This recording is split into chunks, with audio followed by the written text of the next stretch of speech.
sure y'all like, comment, and subscribe.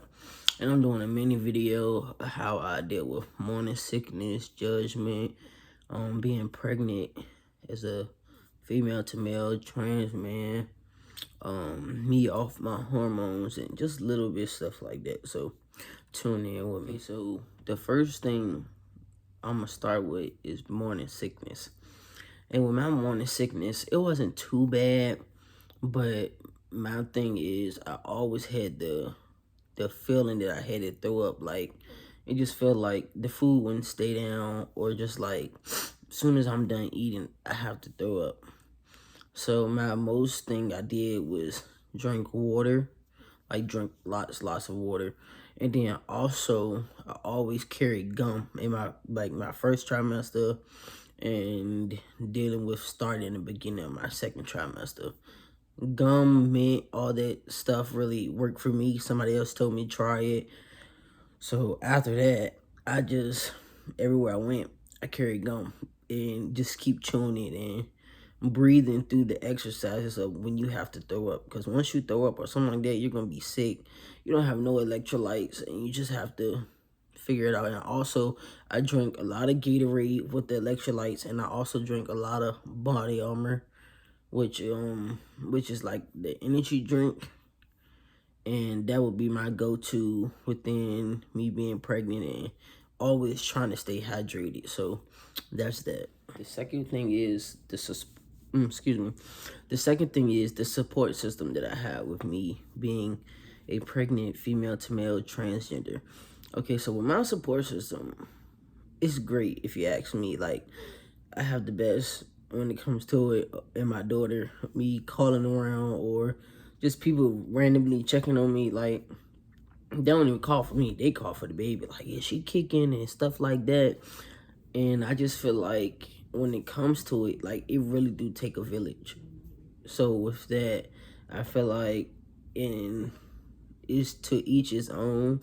But if you don't have the support system, you got to realize it's a child growing inside you, and they can feel everything you do. They can sense when you're sad, when you're happy, when you're mad, and just little stuff like that. So I would say, like, if you don't have the best support system, remember, at the end of the day, it's going to always be you and your child. So that would be the bright side of things. So you have to think of things positive, or just like me right now, since I'm almost done, I always say, I can't wait to hold her. I can't wait to hold her. I can't wait to see what she look like. Oh my God, I can't wait to smell her. So just like keep being positive, even if you don't have that support system. Remember, you are your own support system at the end of the day. And just always remember that no matter what, your child gonna love you more than anybody in this world. Or like, just rub your stomach and just feel uplifted about everything that you're doing. Because at the end of the day, them 9 months come up, they gonna hand you that baby. They ain't gonna hand that baby to nobody else. You gotta sign that birth certificate. So it just stand on the uplifting side. And then with the not having the support system, I think you will have to stay busy. Don't sit in the bed. Don't lay down too long. Like, try to be active so you don't fall into a depression, or you can go in early term labor, and anything can go wrong. So just keep that in mind. My doctor's appointments, my daughter's mother, she go with me to all my appointments if she don't have to work, or she's rushing to get off work so we can get there on time. And she really been the best for it. She really don't like the camera and everything else. Like, you might hear her in the background of a video, but you really not gonna see her in the video. Like, the mother of my daughter, she be in her own little world. She ain't really with the cameras and stuff like that. But then also me going to the doctors, like, they're so sweet. They always want to see me. They're like, oh my gosh, like, you're almost done. Like, I remember when I first went in there, like, I was so nervous, because everybody, as you being transgender, they're not accepted of it at all. So it's just the kind-heartedness. And mind you, with my doctor, how I'm going to give birth, it's basically whatever doctor is at the hospital at that time. So what I've been doing with all my appointments, any appointment that I got, I set it early in the morning. But when I set it early in the morning, it doesn't matter to me which doctor I get, because I want to be familiar with every single doctor. Being at the hospital that I'm going to, they never have just that one exact doctor. It's whichever doctor is there at the time is going to deliver my baby. It don't be, oh, we're going to call them in and da da da da. It's not like that. It's a whole nother different thing throughout who I go through to get my treatment for my pregnancy. And I'm trying to think. And then also, like, I just want you to be more open to, like, people gonna look, people gonna stare. Like, I'm transgender female to male. I seen this one person. She's a female. She's straightly female. She's a stud, and she's pregnant too. She probably like 7, 8 months now, because I only seen her once or twice since I've been going to the doctor. But like, she's carrying her own child, and from what I can see, like, she has her little support too. So you're not in it alone. Just always think like it's somebody else like you in different senses and different forms. So just make sure you know, like, you're never gonna be alone. Or if you always got that question, call your doctor, call a nurse, like little stuff like that, and do more research on it. Because at the end of the day, when you're giving birth, you almost at death, and your body has to go from death to come all the way back up. So just keep that in mind. So now, living my day-to-day life with me being pregnant, for the most part, I wake up really early in the morning. I go let my dog out, probably like 7 o'clock in the morning. Most of the time, if I can get up at 7, I'm gonna get up at 8 or 9 and do it, and take care of the dogs. Whoop. As far as in me, like, staying active, but also remember, like, I am pregnant. I'm coming to the end. So you have now, like, the swollen feet, just all the stuff that comes, like, at the end. You might get the morning sickness come back.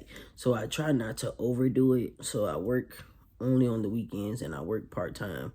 So my Monday through Thursday, that's when, like, I do dreads, I cut hair, just to make all the extra money that I can. Because once the baby get here, I think the saving the money, because you're gonna always need Pampers, you're gonna always need wipes, like just little stuff like that, or like you might need food, you might need similar, like if you're not breastfeeding, which I'm not breastfeeding, so that would be the first thing that come in mind. But I have to wait till she get here to see what she like, what she don't like, what she's allergic to and stuff like that before I can actually buy the Similac for her. And I also want the best Similac. I guess the one that's closest to breast milk, that would be the healthiest for her. That's what me and the mother of my child are aiming for. So we just gonna see about that. And I also take little walks in between.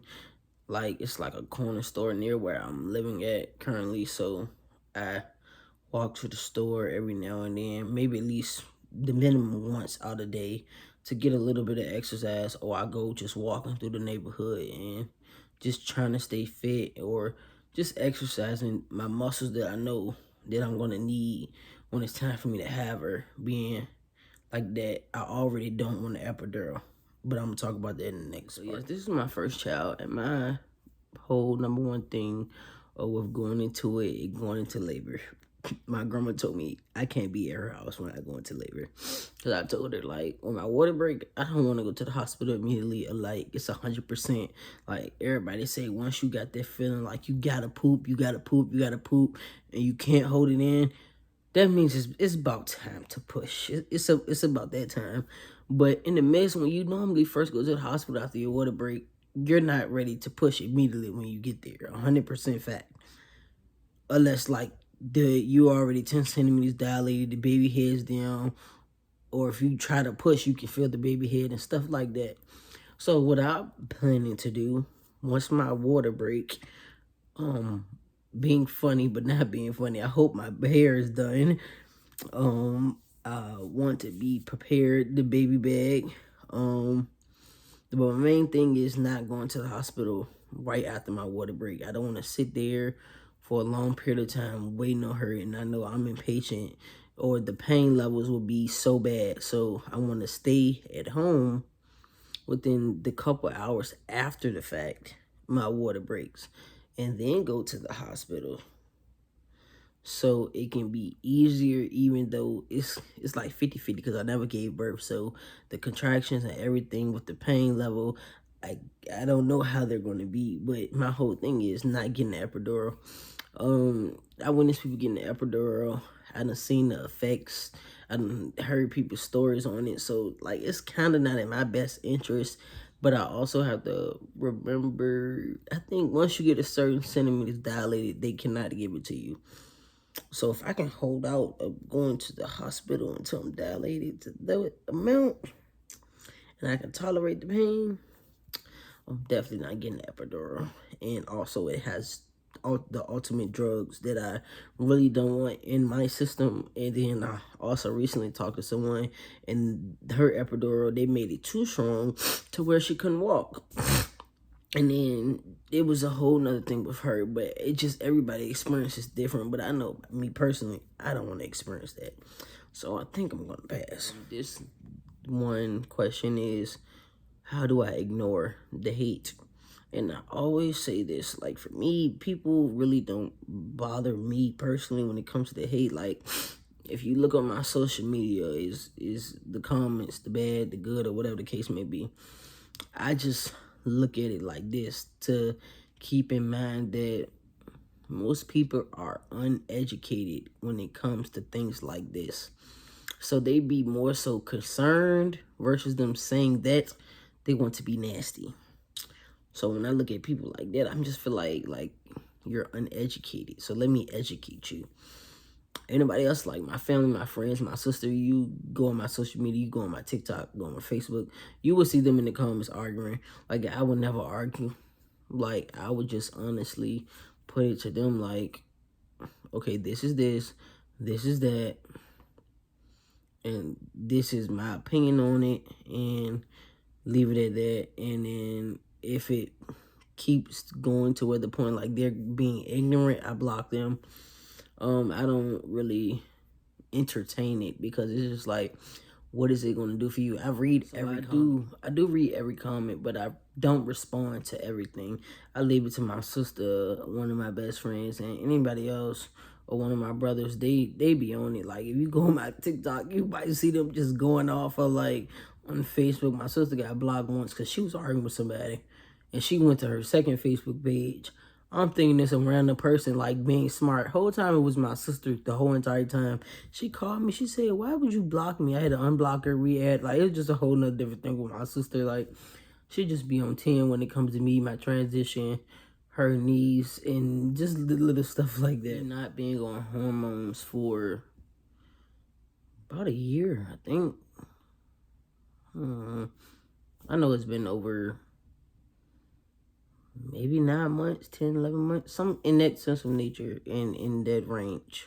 That's how long I haven't been on testosterone. So I think the most thing that I recently noticed that has changed is my sex drive is 100% opposite. My emotions, especially with pregnancy, I don't do no crying, and that's all I've been doing. Like, I'm tired of crying. I'm tired of being emotional. That's really the most thing that gets me, since I'm not on hormones. The one thing I can say is how the way I sleep. That is 100% different. Every now and then I have a night I just toss and turn, but throughout my pregnancy, since I got my pregnancy pillow, I've been sleeping so good. So I feel like if anybody who don't have one, go get you one of them. And especially, you're gonna need rest. You're gonna always need to feel mellow, chill. You don't need to be irritated. You don't need to be overdoing it, and just little stuff like that. Just keeping your emotions balanced and trying not to cry. Excuse me. Try not to cry, and just staying focused on your pregnancy. Last thing I'm gonna do before I end my video, because I gotta go cut hair. When you be confused, and when you need your questions answered, and the sense of nature of just trying to find the answer, research, because you don't know what you're going into. But then also remember to take in mind that their pregnancy experience is not yours. It may have something similar. It may be different. It may be the same. But when it comes to it, everybody pregnancy is different. That is your story. Your story is not going to be 100% the next person's story. So remember that. And this is my stomach. 5.5 months pregnant. Yeah, she's really, and she's right here too. Very round. I think that is it for today. So make sure y'all like, comment, and subscribe. Please, please, please, please hit that follow button so I can get to 1,000 subscribers. Share my video. Do everything you gotta do. And watch it all the way through. Peace.